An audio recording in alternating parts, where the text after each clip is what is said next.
আল্লাহ পাক রব্বুল আলামিন বলেন, ওয়ালতাকুম মিনকুম উম্মাতুন ইয়াদউনা ইলাল খায়রি ওয়া ইয়া'মুরুনা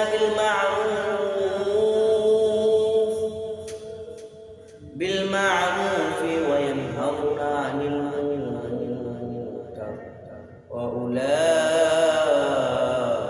হুমুল মুফলিহুন। আল্লাহ তাআলা বলে, তোমাদের মধ্যে এমন একটা দল থাকা উচিত যারা সৎ কর্মের প্রতি আদেশ করবে এবং ভালো কাজের আদেশ করবে, অন্যায় কাজ থেকে মানুষকে নিষেধ করবে।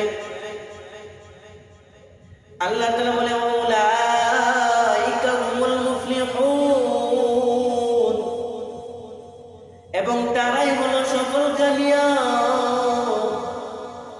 এর জন্যই যুবক ভাই আমার, যেখানে অন্যায় দেখবো একজন মানুষ আরেকজন মানুষের উপর অন্যায় করতে জুলুম করতেছে, সেখানে আমরা প্রতিবাদ করা লাগবে।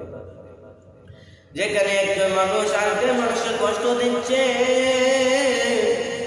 খারাপ কাজ করতেছে, অন্যায় কাজ করতেছে, সেখানে আপনার বাধা দিতে হবে আর মানুষকে আহ্বান জানাতে হবে দিনের কাজের জন্য, ভালো কাজের